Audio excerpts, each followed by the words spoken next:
तुम ब्राह्मण बच्चों में प्रवेश करके ज्ञान भी ले रही हैं, नहीं तो उन आत्माओं का उद्धार कहां से होगा? हाँ जी,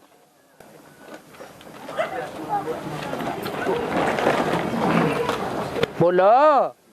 अष्टदेव और लक्ष्मी जो है वो तो उससे आगे है कि पीछे है? कृष्ण वाली आत्मा सतयुग में जन्म लेगी और वो आत्मा वर्तमान जन्म में सहयोगी है, सूक्ष्म शरीर से, इंस्पिरेटिंग पार्टी है, उनका अपना शरीर नहीं है। तो जिनका शरीर है उन शरीरधारियों के ऊपर पाप पुण्य जाता है, या जिनका शरीर ही नहीं है उनका पाप पुण्य जाता है। इसलिए जो रुद्रमाला के मणके हैं, बीज रूप आत्माएं हैं, साकार में पार्ट बजा रहे हैं, सुख दुख कौन सहन करता है? शरीरधारी आत्माएं। तो जो सहन करते हैं वो ही प्राप्ति करते हैं। शिव प्रवेश करता है मुकर्रर रथ में या टेम्परेरी रथ में। जो ग्लानि होती है शिव के प्रवेश करने से, वो ग्लानि का दुख शरीरधारी भोगता है या शिव भोगता है? शरीरधारी भोगता है। ऐसे ही सूक्ष्म शरीरधारी जो भी आत्माएं हैं, जो भी शरीरों में प्रवेश करके पाप पुण्य कराती हैं, उसका लेप छेप देहधारियों को ही भुगतना पड़ता है। इसलिए राम वाली आत्मा हो या सीता वाली आत्मा हो, जगदम्बा वाली आत्मा हो, लक्ष्मी वाली आत्मा हो, या रुद्रमाला के कोई भी मणके हो, जिनमें बोला कि बाप दादा प्रवेश करके कार्य करते हैं, वो आत्माएं 4.5 लाख जो शरीरधारी हैं, वो उच्च पद वाली हैं, रचयिता का पाठ बजाने वाली हैं, या जो जन्म लेने वाली हैं वो रचयिता का पाठ बजाने वाली है। इसमें प्रवेश करते हैं वो रचयिता का पाठ बजाते हैं। हाँ जी, तो जो रचयिता है वो सदैव ऊंचा है, जो रचना है वो नीचा पाठ बजाती है। है क्योंकि सारे वृक्ष को पैदा करता है, सारे वृक्ष को ताकत देता है। जो बीज में गुण होते हैं, अगर बीज कड़ुआ होगा तो सारा वृक्ष कड़ुआ होगा। इसलिए बाप कहा जाता है। बाप के संस्कार सारे परिवार में जाते हैं। और यह त्रिमूर्ति जो दिखाया है उसमें होना चाहिए ब्रह्मा विष्णु और शिव, न कि शंकर। परंतु बाजू में शिव को कैसे रखे? हाँ, तो फिर शंकर को रख दिया। हाँ, माने रखा ही नहीं जा सकता। शिव माने बिंदु। दो तो मूर्तियां हैं और एक को बिंदु रख दें अमूर्त, तो शोभेगा? कोई कहेगा त्रिमूर्ति है? नहीं कहेगा, शोभा ही नहीं होती। इसलिए शोभा करने के लिए मूर्ति चाहिए। कैसी मूर्ति चाहिए?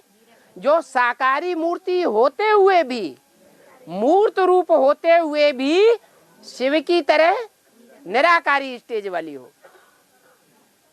और बाबा शंकराचार्य ने कहा शिव, ब्रह्मा की आत्मा ने कहा गीतापति भगवान, उनके बुद्धि में आया कि मैं ही। शंकराचार्य ने कहा शिवो हम, और ब्रह्मा की आत्मा ने भी समझा कि गीता का भगवान मैं ही हूँ। गीता का साकार भगवान मैं ही हूँ। हाँ, ये भी हठ योगी, शंकराचार्य की आत्मा भी हठ योगी, ब्रह्मा की आत्मा भी हठ योगी। है? दोनों आत्मा एक ही है क्या? रावण कौन? तो मुरली में जवाब दिया, जरूर कहेंगे ये गुरु लोग। अच्छा, बाहर की दुनिया के गुरु लोग वो तो चलो मान लिया। ब्राह्मणों की दुनिया में गुरु कौन हुआ? जो बिना किसी प्रूफ प्रमाण के भी अपने को कृष्ण मानता रहा,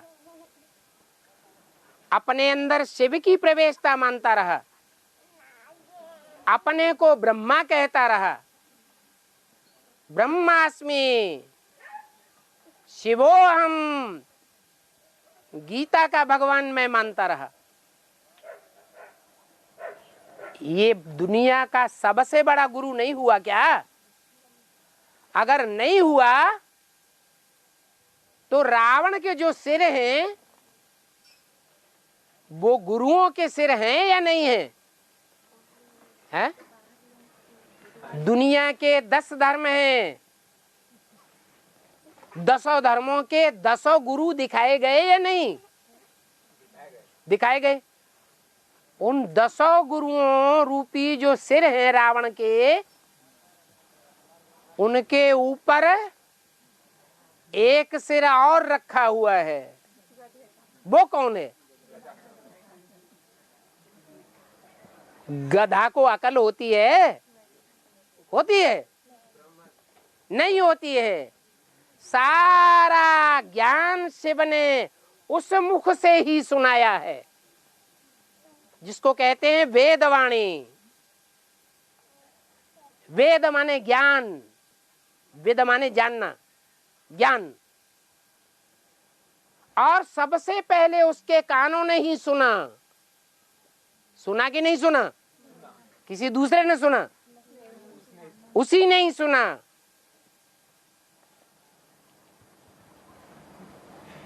कौन सा प्राणी होता है जानवर जिसमें बुद्धि तो नहीं होती लेकिन कान खड़े हुए दिखाए जाते हैं? हैं? गधा के कान खड़े हुए दिखाए जाते हैं।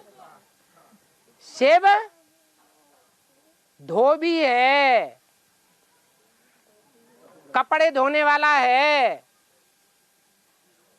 वो अपने कपड़े धोने के लिए घाट पर जब ले जाता है कपड़ों को, तो किसकी पीठ पर लादता है? ब्राह्मणों की दुनिया में उन कपड़ों की परवरिश किसने अपनी पीठ पर लाद कर जिंदगी भर की?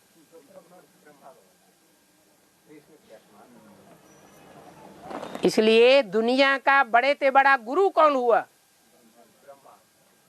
वो ही दुनिया का बड़े से बड़ा गुरु हो गया। देहधारी गुरु, सदगुरु नहीं, देहधारी गुरु। देह में बुद्धि धरी रही,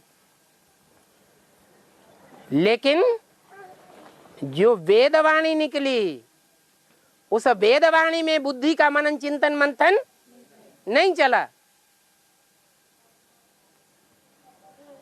उसको गीता का भगवान संसार ने बता दिया। वो स्वयं भी अपने को गीता का भगवान मानता,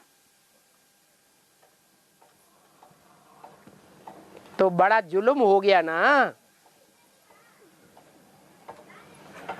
कि बच्चा ही गीता माता का गीता पति भगवान बन करके बैठ गया।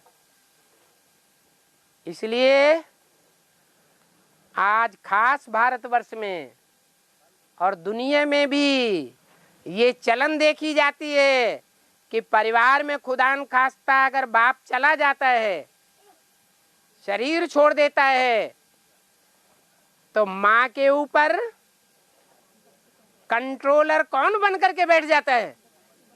हैं? बच्चा कंट्रोलर बन के बैठ जाता है। कितना कंट्रोलर बनता है? बाप की तरह मालिकाना दिखाता है या कुछ कम दिखाता है? बाप की तरह मालिक बन करके बैठ जाता है।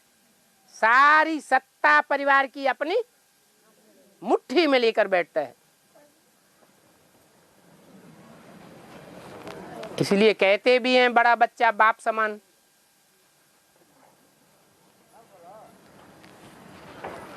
और बाबा दो मूर्ति द्वारा तो मुरली चला, लेकिन तीसरा मूर्ति प्रत्यक्ष होंगे तो भी मुरली चलेगा। 70 साल 71 साल हो गए गाल बजाते बजाते, और उससे पहले भी द्वापर युग से लेकर के कलयुग अंत तक 2500 साल गुरुओं ने गाल बजाए, राजनेताओं ने गाल बजाए, और आज भी बड़ी बड़ी मजलिस और पब्लिक बना करके बैठते हैं और गाल बजाते हैं। तुलसीदास ने भी लिख दिया, पंडित सोई जोई गाल बजावा। गाल बजाने से परिवर्तन हो जाता है क्या? हो जाता है? नहीं होता है। इसलिए ब्रह्मा द्वारा वाणी चलाने से भी कोई फायदा नहीं, शंकर द्वारा भी वाणी जो चलाई जाती है वो ब्रह्मा की सोल चलाती है। किताब स्टूडेंट पढ़ता है या टीचर पढ़ता है? स्टूडेंट किताब पढ़ता है, टीचर है शिव बाबा, वो उस किताब की बातों का क्लैरिफिकेशन देता है। शंकर क्या करता है? कुछ भी नहीं। मुरली में क्या बोला? गाल बजाता है? नहीं, शंकर तो याद में बैठा हुआ दिखाया जाता है। इसलिए शंकर नाम नहीं लेना चाहिए। वाणी अभी भी किसके द्वारा चलती है? ब्रह्मा द्वारा। हाँ, कह सकते हैं प्रजापिता ब्रह्मा द्वारा, बस। तो दो मूर्तियों के द्वारा कह सकते हैं कि वाचा का कार्य चलता है। शंकर को तो फिर भी तीसरा नेत्र दिखाते हैं, मजमे में बैठ करके वाचा चलाते हुए नहीं दिखाते हैं। रूहानी बच्चे रूहानी बातों को समझेंगे, जो देह अभिमानी हैं वो देह को देखेंगे या रूह की एक्टिविटी को देखेंगे? रूहानी बच्चे रूह की एक्टिविटी को देखेंगे। तो यहाँ तो त्रिमूर्ति शिव है।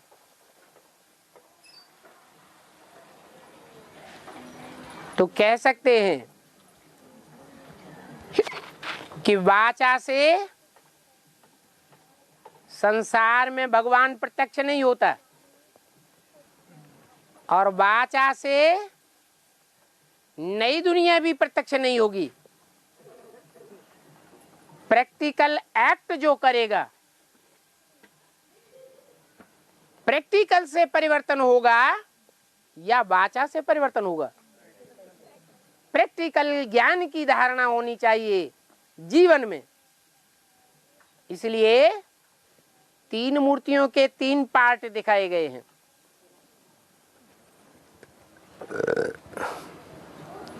एडवांस पार्टी में तीन ग्रुप दिखाए गए हैं। ब्रह्मा है इंस्पिरेटिंग पार्टी, शंकर है प्लानिंग पार्टी, नई दुनिया की रचना कैसे होनी है, नई दुनिया का सचरूपी मकान कैसे बनेगा, क्या प्लानिंग होनी चाहिए, क्या नक्शा है, वो सारी प्लानिंग है एडवांस पार्टी की। और तीसरी पार्टी है प्रैक्टिकल पार्टी। मकान न मकान का मालिक बनाता है, न प्लानिंग करने वाला इंजीनियर बनाता है। मकान कौन बनाता है? मजदूर बनाते हैं, कारीगर बनाते हैं, जिनको सबसे कम तनख्वाह मिलती है। और सबके कंट्रोल में रह करके काम करते हैं। वो प्रैक्टिकल पार्टी, उसका मुखिया है विष्णु। प्रैक्टिकल वही कर सकता है जिसके प्रैक्टिकल जीवन में प्योरिटी ज्यादा भरी हुई हो। प्योरिटी की पावर से शहद की मक्खियां महल बनाती हैं और ऐसा वंडरफुल महल बनता है जिसमें सारी दुनिया बड़े सुख से निवास करती है।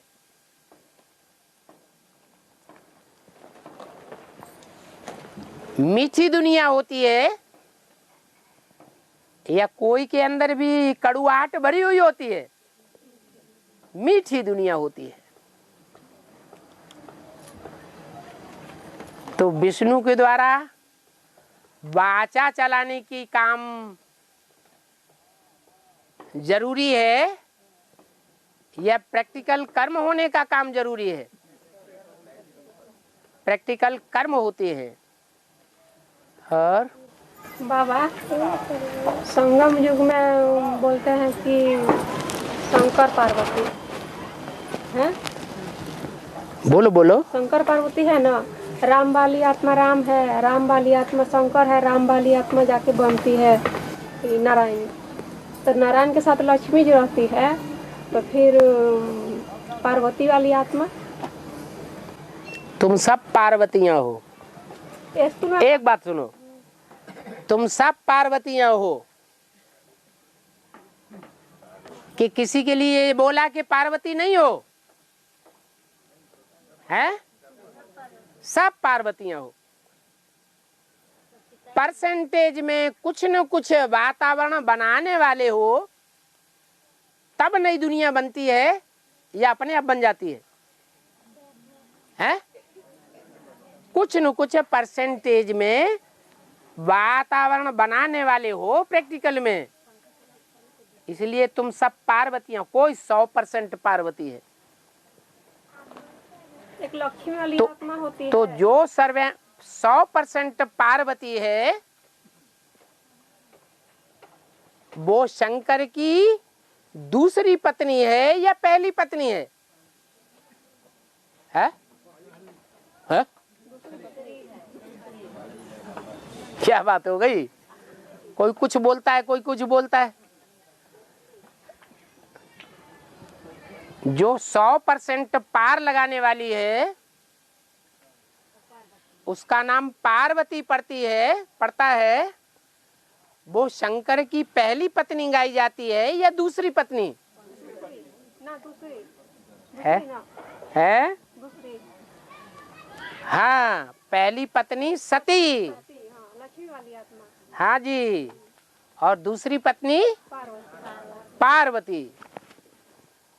पार्वती को दिखाते हैं जगदम्बे। तो तुम सब पार्वतियां हो, जगदम्बा हो। वो जगत पिता है। जगतम पितरम वंदे पार्वती परमेश्वरो। कौन हुआ जगतम पितरम? जगत पिता कौन हुआ? शंकर। तो जो सतीत्व धारण करने वाली आत्मा है, परम पवित्र आत्मा है, जन्म जन्मांतर का पवित्रता का पाठ बजाने वाली आत्मा है,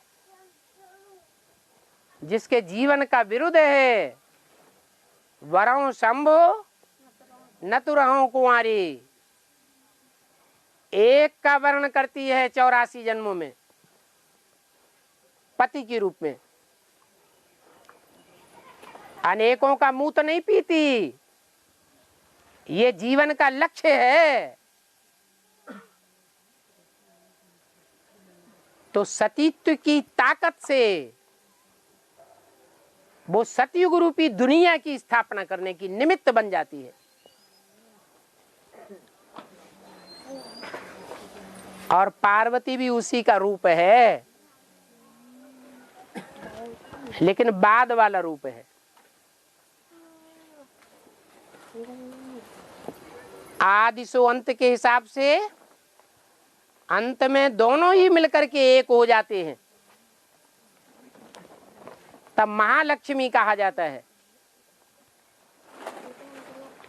महालक्ष्मी में जगदम्बा भी है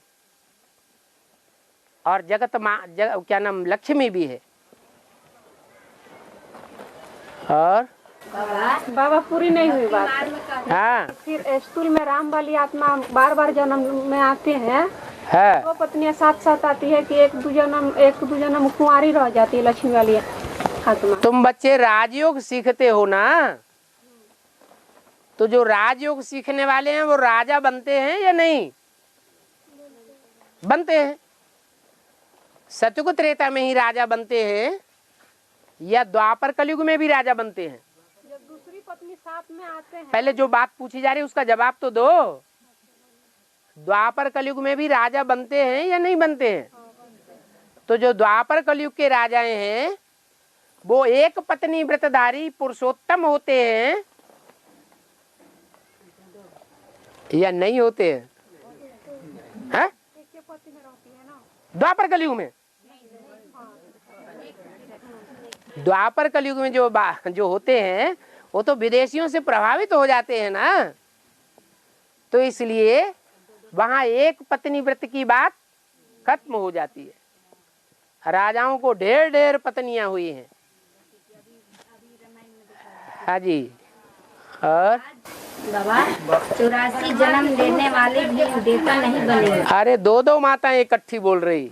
हाँ बाबा बोले अभी मुरली में 84 जन्म लेने वाला देवता नहीं बनेंगे। देवता नहीं बनेगा। 84 जन्म नहीं लेने वाले देवता नहीं बनेंगे। बाबा हाँ देवताएं खारे जमीन पर नहीं रहते, मीठी नदियाँ जहाँ थी वहाँ देवताएं थे।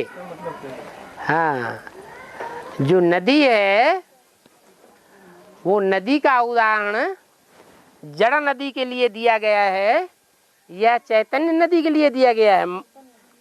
ह्यूमन नदियों के लिए दिया गया है। चैतन्य ह्यूमन नदियों के लिए नदी कहा है। उन नदियों में कोई बड़ी नदी, कोई छोटी नदी, कोई में ज्यादा पानी, कोई में कम ज्ञान जल, कोई में स्वच्छ जल, कोई में अस्वच्छ गंदा जल भरा रहता है जैसे यमुना। कोई नदी पहाड़ों पर ही बहती है ऊंची स्टेज में, लास्ट में आकर के नीचे गिरती है सागर में। कोई नदी ऊंची स्टेज से उतरती है और मैदान में आकर के कचरा उठा लेती है। कोई नदी दक्षिण भारत की नदी है, कोई उत्तर भारत की नदी है, कोई विदेशों की नदियां हैं, कोई स्वदेश की नदियां हैं। कहाँ स्नान करते हैं लोग, स्वदेश की नदियों में या विदेश की नदियों में? क्यों? हाँ क्योंकि जो भारत की नदियां गाई हुई है वो कोई जड़ नदियों की बात नहीं है, भारत की पवित्र रहने वाली कन्याओं माताओं की बात है कि जब भगवान बाप आया तो उन्होंने अपने जीवन को संपूर्ण पवित्र बनाया और उनका ज्ञान जल भी कैसा बन गया? पवित्र बन गया। इसलिए गंगा का गायन सबसे जास्ती है, ब्रह्मपुत्र का भी गायन है। ब्रह्मपुत्र नदी ऊंची ऊंची स्टेज में पहाड़ों पर ही बहती है, लास्ट में आकर के फिर गंगा में मिल जाती है। तो तुम्हारा प्रश्न क्या है? देवताएं खारे जमीन पर नहीं रहते। हाँ तो भारतवर्ष में जो आत्माएं देवताई स्टेज को धारण करती जाती हैं पुरुषार्थ करके, अपने 63 जन्म के पापों को भस्म कर लेती हैं, उनको साथ देने वाली गौएं कहो, नदियां कहो, वो मीठी नदियां मिलेंगी या कड़वी जबान वाली मिलेंगी? मीठी नदियां मिलेंगी। उन्हीं के किनारे स्वर्ग स्थापन होता है। ऐसे नहीं कि महाकाली के किनारे स्वर्ग स्थापन हो जाएगा। वो तो असुरों का संहार करने के लिए ऐसा पार्ट बजाती है। और बाबा जब हम पढ़ाई पढ़ते हैं बाबा है कृष्ण के चितचोर, हाथ उठा, कहाँ से बोल रहे हैं? हाँ कृष्ण के चितचोर क्यों कहा गया है बाबा? है। भक्त भी छुड़ाते हुए दिखाई। चित्त किसे कहा जाता है? चित्त माने क्या है? अरे चित्त का माने नहीं मालूम, इसीलिए पूछ रहे। चित्त माने मन, मन को चुराने वाला। मन चंचल है या एकाग्र है? चंचल है। तो इसे चंचल मन को एकाग्र करने वाला कौन है संसार में? है चंचल मन को एकाग्र करने वाला संसार में कौन है? कृष्ण का नाम दे दिया है। कृष्ण के ऊपर सारी उपाधियां दे दी हैं। महाभारत युद्ध कराया, विनाश कराया, मक्खन चुराया, ये किया, वो किया, कंस को मारा। वास्तव में ये भगवान की कथा है, ये कृष्ण की कथा है, भगवान की बात है। तो भगवान के नाम की जगह कृष्ण का नाम अड़ाई दिया है। मन को चुराने वाला, मन को एकाग्र करने वाला कृष्ण नहीं है। कौन है? शिव है। और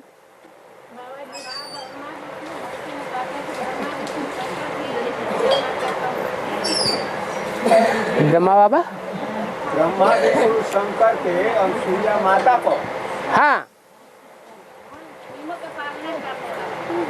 तीनों के सामने अनुप्रिया माता पालना को करने वाला, पालन करने वाली। ब्रह्मा विष्णु शंकर जैसे त्रिदेव को, जो ऊंचे से ऊंचे देवता माने जाते हैं, उनको भी बच्चा बना दिया अनसुईया माता ने। हाँ, तो अब प्रश्न क्या है? ये माता कौन? हाँ, वो माता कौन है? दो मालाएं हैं। एक माला है रुद्रमाला और एक माला है विजय माला। दोनों मालाओं में ज्यादा प्योरिटी कौन सी माला में है? विजय माला में। वो विजय माला की आत्माएं, इसे बंद कर दो, वो विजय माला की आत्माएं इस समय संपूर्ण पवित्र कहें या अपवित्र कहें? वर्तमान समय है। अगर अभी संपूर्ण पवित्र कहें तो इसका मतलब उनको ज्ञान लेने की दरकार है ही नहीं। और कहते हैं बिना भगवान के ज्ञान के किसी की गति नहीं हो सकती। तो उन आत्माओं को भी एडवांस ज्ञान जरूर लेना पड़ेगा। क्यों? क्योंकि अभी जो पवित्रता का निर्वहन वो कर रही हैं, ब्रह्मा कुमारी विद्यालयों में, वो पवित्रता सन्यासियों की पवित्रता है या प्रवृत्ति मार्ग वाले देवताओं की पवित्रता है? सन्यासियों की पवित्रता है। जब एडवांस ज्ञान ले लेवे तो उनके जो समान पुरुषार्थी हों उनके साथ रह करके जो पवित्र जीवन बिताएंगे, पवित्र युगल मन के संसार में प्रत्यक्ष होंगे, उनके सामने दुनिया झुकेगी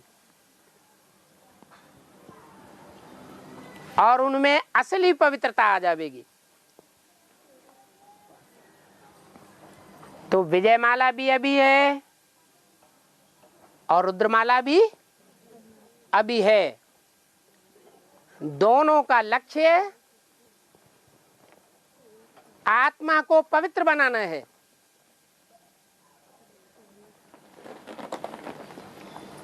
लेकिन दोनों ही मालाओं में बीज ज्यादा पवित्र होता है, बीज ज्यादा पावरफुल होता है या आधार ज्यादा पावरफुल होता है? जो बीज हैं वो राजाएं बनेंगे,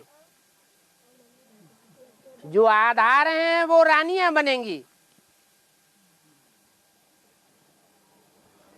कितनी भी जन्म जन्मांतर की पवित्रता की पावर है तो भी उनको आधार लेना पड़ेगा बीज का। ये अंधे और लंगड़े की कहानी है।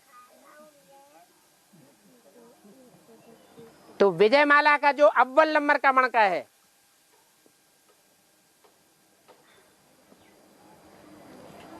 वो प्योरिटी में भी अव्वल नंबर होगा या नहीं होगा? है? होगा।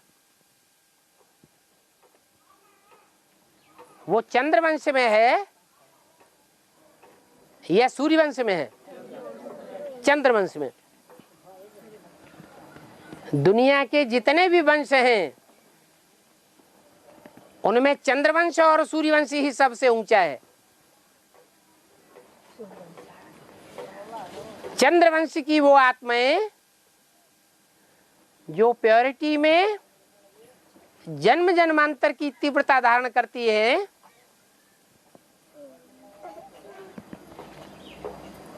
अपने अपने गुण तो हर वंश में कोई न कोई होते ही हैं। तो जो भी दूसरे दूसरे वंश हैं उन सबके बीज कहाँ हैं? एडवंश में, रुद्रमाला में। और चंद्रवंश में भी जितने मणके हैं उन सब मणकों के बीज कहाँ हैं? एडवंश में। और विजयमाला कहो, चंद्रवंशी कहो, उन चंद्रवंशियों या विजयमाला वालों का जो हेड है, मुखिया, उसका भी कोई बीज होगा या नहीं होगा? है? वो कौन होगा?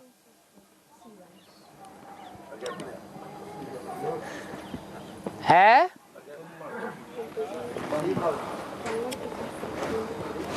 ना ब्रह्मा होगा या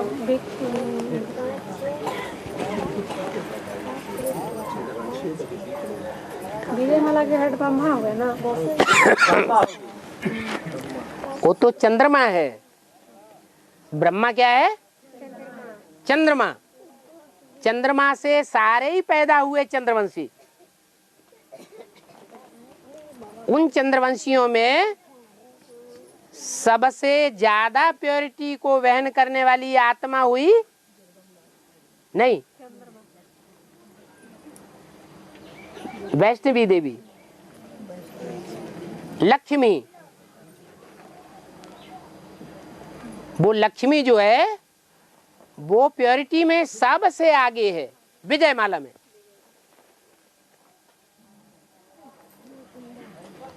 और बीच में नहीं बोलो।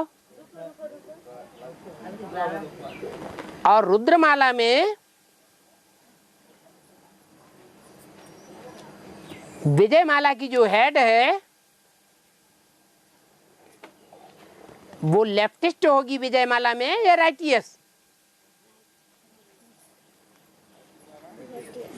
अरे माला में ये रूप होता है ना, तो ऊपर के जो दो मणके होंगे उनमें एक राइटियस और एक लेफ्टिस्ट, एक आदि और एक अंत।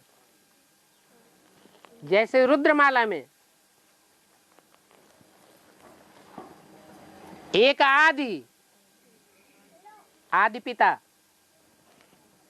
और एक आदि माता, तो एक आदि हुआ एक अंत हुआ, एक जगत पिता और एक जगदम्बा।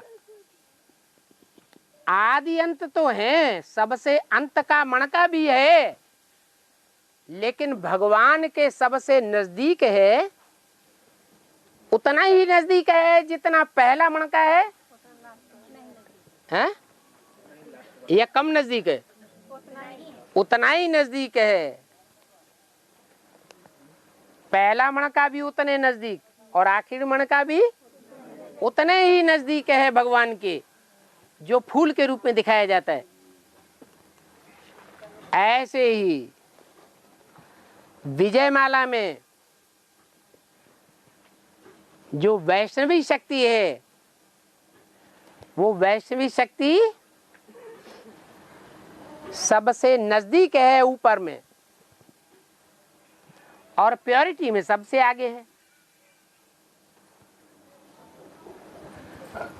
जगदम्बा को प्योरिटी में आगे कहेंगे उसके मुकाबले, या पीछे कहेंगे? पीछे हो गई।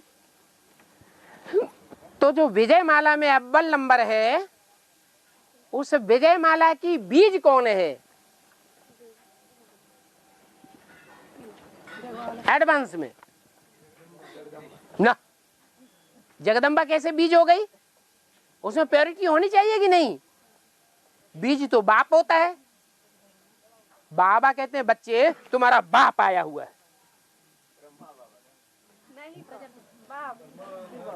ब्रह्मा बाबा तो मालाओं में है ही नहीं, वो साकार शरीर ही नहीं है उसको।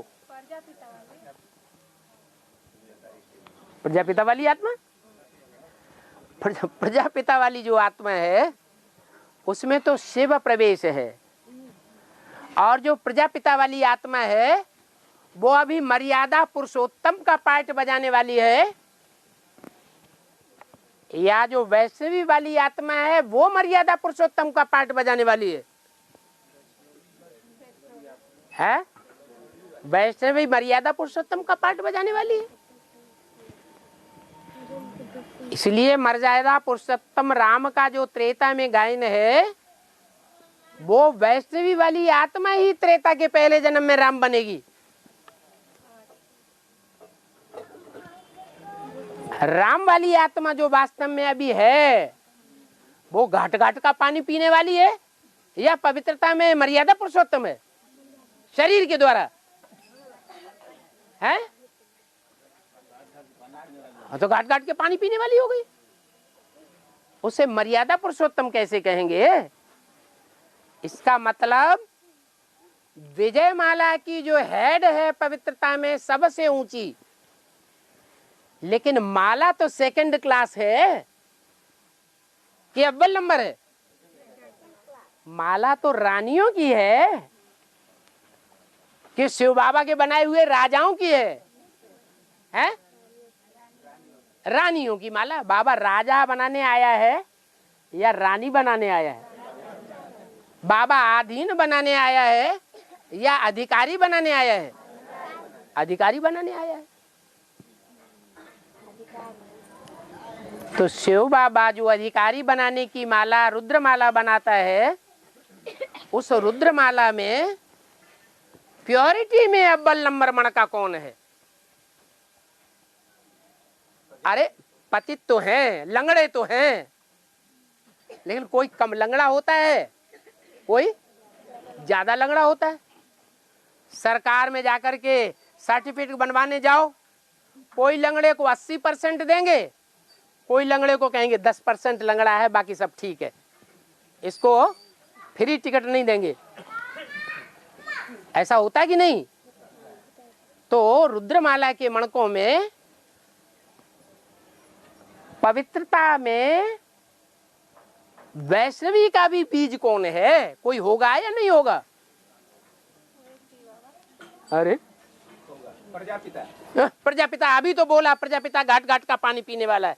पतित में शिव बाबा आते हैं। शिव बाबा पतित तन में आते हैं, पावन तन में आते हैं। बाबा आप वही बताइए हमको, वंशियों की माँ है बाबा, हैं?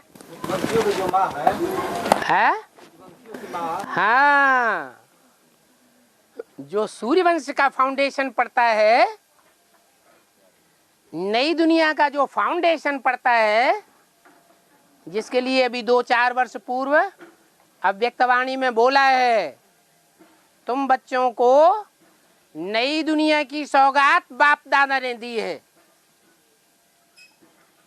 उस नई दुनिया में आना जाना करते हो ना, तो वो सौगात नई दुनिया की फाउंडेशन के रूप में दी है या नई दुनिया के रूप में दी है? फाउंडेशन है।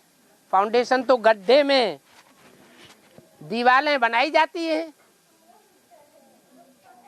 अंदर वो दीवारें गुप्त बनती हैं या बाहर प्रत्यक्ष बनती हैं?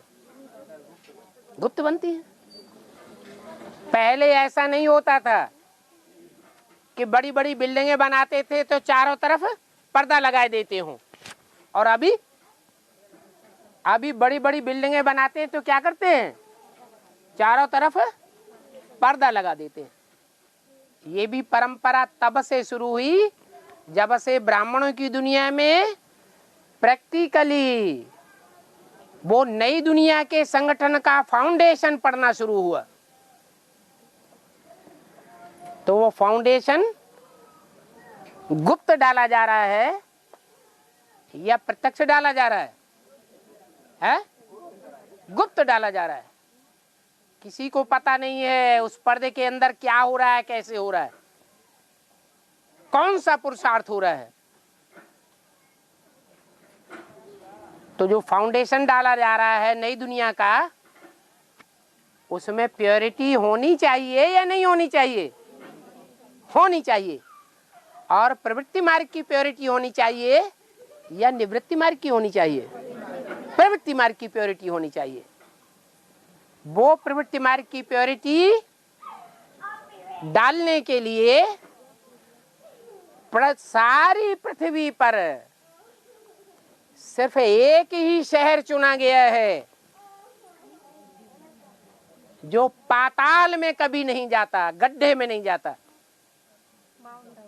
नहीं, हिरण्याक्ष जब सारी पृथ्वी को गड्ढे में ले जा रहा था, पाताल में लेकर के जा रहा था, तो काशी नगरी पृथ्वी से छिटक के ऊपर चली गई। प्यास लगी है? नहीं, आप पी लीजिए। अच्छा, बहुत देर से पानी नहीं पिया आपने? नहीं, आप क्यों कर ले रहे? अच्छा, हम तो पिए लेंगे। जब ये लोग बोलना शुरू करेंगे तो हम पी लेंगे। हाँ। तो काशी नगरी छिटक के अलग चली गई। उस काशी नगरी के ये लिए गायन है भारत में कि काशी में मरेंगे तो कहाँ जावेंगे? स्वर्ग में जावेंगे। ये शरीर से मरने की बात है या जीते जी देह अभिमान से, मोह से मरने की बात है? ये मोह से मरने की बात है। जो जीते जी देह से, देह के संबंधियों से, देह के पदार्थों से नष्ट मोहा हो जाते हैं या होने के लिए पुरुषार्थ करना शुरू कर देते हैं, पक्का कर लेते हैं कि हमें तो अब नष्ट मोहा बनना ही है। वो जैसे कि पुरानी दुनिया से मर गए, अपनी देह से मर गए, माने इस देह के लिए चाहे खिचड़ी मिले या खाने के लिए जो भी मिले, हमें तो पुरुषार्थ करना है। कपड़ा अच्छा मिले न मिले तो भी बाहर की दुनिया वालों से हमारा कोई कनेक्शन अब रहने वाला नहीं है। हमें उनसे फोनबाजी भी नहीं करनी है, मिलना जुलना भी नहीं है। और जो भी देह का पुरुषार्थ करना है वो नई दुनिया के लिए करना है या पुरानी दुनिया के भांतियों के फायदे के लिए करना है? नई दुनिया के लिए करना है। तो देह से भी नष्ट मोहा, देह के संबंधियों से भी नष्ट मोहा, देह के पदार्थों से भी नष्ट मोहा। ऐसी आत्माएं जो देह अभिमान से मर जाती हैं वो काशी में मरा हुआ संगठन बनाती हैं।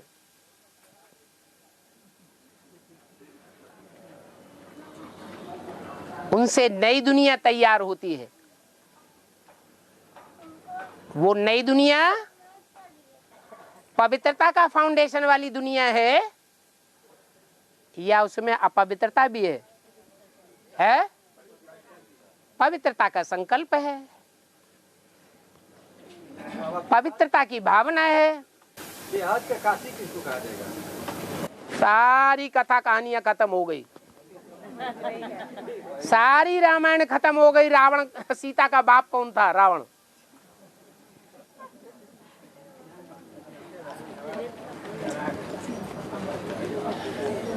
तो काशी नगरी का जो संगठन है वो संगठन रूपी दुनिया गड्ढे में नहीं जाती है। बाकी सारी दुनिया को हिरण्याक्ष कहाँ ले जाता है? पाताल लोक में ले जाता है। तो उसे काशी नगरी का गायन है। शंकर की प्यारी नगरी कौन है? काशी नगरी। दिल्ली नहीं बताई, माउंट आबू नहीं बताया, हाँ अहमदाबाद नहीं बताया, क्या बताया? काशी नगरी। वो कोई जड़ काशी नगरी की बात नहीं है। कोई रुद्रमाला में चैतन्य आत्मा है जो चंद्रवंशी ब्रह्मा कुमार कुमारियों का बीज है, जगदम्बा है कि नहीं है? हर चंद्रवंशियों का बीज कौन है? जगदम्बा। सूर्यवंशियों का बीज है बाप ज्ञान सूर्य। उन सूर्यवंशियों में जब जगदम्बा चली जाती है, गुप्त हो जाती है, तो ब्राह्मण परिवार को पालने वाला कोई चाहिए कि नहीं चाहिए? माता के रूप में चाहिए। तो वो काशी नगरी निमित्त बनती है जिसे सूर्यवंशियों की मां कहा जाता है। वो ही अनुसुईया है जो वैष्णु जैसी पार्ट बजाने वाली मूर्ति को भी बच्चा बना के पालना करने वाली है। इसलिए अव्यक्तवाणी में 20 बार बोला है तुम्हारी परदादी है। ईस्टर्न जोन वाले तो ज्यादा जानते होंगे परदादी किसे बोला है। कौन है परदादी? अरे बेसिक में ब्राह्मणों की दुनिया में परदादी किसको कहा है? हैं? अरे ईस्टर्न जोन का हेड ऑफिस कहाँ है? वहां का हेड कौन है? हैं? हैं? अरे बेसिक में कौन है? पहले बेसिक में तो बताओ। निर्मल शांता, शांत स्वभाव की। और शांत स्वभाव में भी निर्मल शांत है, मैल माटी नहीं भरा हुआ है। उसका दूसरा नाम दिया है योगिनी। क्या? योग बल वाली। काशी का अर्थ क्या होता है? हैं? तेज। काश्य, काश्य माने याद का तेज। तो वो अनुसुईया का पार्ट बजाने वाली है, जो विष्णु देवी शक्ति को, वैष्णो देवी जैसी मूर्ति को भी बच्चा बना के पालना करती है। आपने एक वाक्य व्यक्तवाणी में सुना होगा कि तुम बच्चों ने अर्थात अष्ट देवों ने इन दीदी दादियों की भी पालना की है, श्रृंगार किया है यज्ञ के आदि में। तो श्रृंगार लेने वाली कौन हुई? दीदी दादी दादियां। और श्रृंगार करने वाली कौन हुई? अष्टदेव की आत्माएं। उन अष्टदेवों में पहला नंबर तो हो गया हीरा, हीरो पाटधारी। काशीनाथ कहो, फिर काशी कौन हुई? जगदम्बा। काशी नगरी भी तो काश्य रूपी तेज को धारण करने वाली होनी चाहिए ना, इसलिए उसका नाम योगिनी दिया है। तो ऐसे नहीं है कि अनुसुईया का पार्ट हुआ ही नहीं, अनुसुईया का पार्ट भी है और अत्रि ऋषि का भी पार्ट है। क्या? त्रि माने है तीन, और अत्रि जो तीन नहीं है। तीन क्या है? मूर्तियां। तीन क्या है? मूर्तियां। लेकिन वो तीन मूर्तियों में से नहीं है। वो कौन है? है? है? नहीं मालूम? मेरा नाम सदैव शिव ही है, वो कभी बदलता नहीं। मैं मूर्ति नहीं हूं, मैं सदैव क्या हूं? अमूर्त हूं। वो ही अत्रि है। उसकी पत्नी का नाम है अनुसुईया। और चंद्रवंश की महारानी कौन है?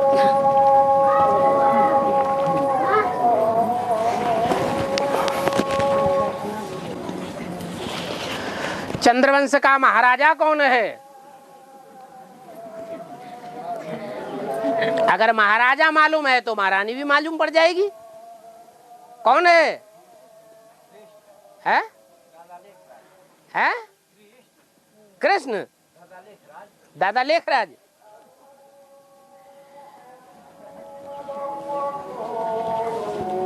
राम नहीं, यज्ञ के आदि में राम फेल नहीं हुआ तो चंद्रवंशी हुआ या क्या हुआ? है? चंद्रवंशी हुआ। तो राम हुआ उस समय चंद्रवंशी, तो उसके साथ कोई फेल होने वाली भी हुई होगी। है? जगदम्बा। जो जगदम्बा है वही चंद्रवंशियों की बीज है। और हाँ, उत्तर काशी कैसे कहा गया? एक काशी कैसे, एक काशी अलग हो गया, एक उत्तर काशी हो गया। क्या हुआ? उत्तर काशी भी कहा। कौन सी काशी? उत्तर काशी। उत्तर काशी का मतलब है उत्तरी दिशा में, जिसने काशी रूपी तेज को धारण किया, माने उसका बचपन भी होता है और फिर बड़े होने के बाद एडवांस में बड़े रूप से भी पुरुषार्थ करती है। उत्तर दिशा ज्यादा पवित्र मानी जाती है या दक्षिण दिशा ज्यादा पवित्र मानी जाती है? दक्षिण दिशा में इस्लामी धर्म खंड है, इसलिए वो उतना पवित्र नहीं माना जाता। ये दक्षिण हाथ है और ये राइटियस माना जाता है। तो उत्तर काशी का मतलब ये हुआ कि बचपन में रह करके जो काशी ने पुरुषार्थ किया था वो उत्तर काशी का पुरुषार्थ है। बचपन में ज्यादा प्योरिटी होती है, ज्यादा पुरुषार्थ करना पड़ता है, सहज पुरुषार्थ होता है या बड़ा होने के बाद सहज पुरुषार्थ होता है? बचपन में सहज पुरुषार्थ होता है। वो ऊंची स्टेज की काशी है और वो बार बार नीची स्टेज बार बार पुरुषार्थ करके ऊंचा बनाया जाता है। और सत्य वचन की भेंट कहते हैं, सत्य वचन की भेंट कहते हैं। जो सत्य है उसका ही सत्य वचन है, बाकी सारी दुनिया झूठ है तो उसका वचन भी झूठ है। तो जो भक्ति मार्ग में परंपरा चल पड़ी है सत्य वचन महाराज, वो कहाँ की परंपरा है वास्तव में? असली है संगम युग में सत्य वचन कहने वाला कोई परमपिता परमात्मा का पार्ट हुआ है कि जो भी बोले सो सत्य, जो भी करे सो सत्य, जो भी संकल्प करे वो सत्य। इसलिए उसे सुनने वाले समझने वाले कहते हैं सत्य वचन महाराज। बाबा है साथ उद्धव का क्या पाठ है? उद्धव का पाठ है उद और धव। उत माने ऊपर और धव माने भागना। जो ऊपर की ओर भागता है उसका नाम है उद्धव।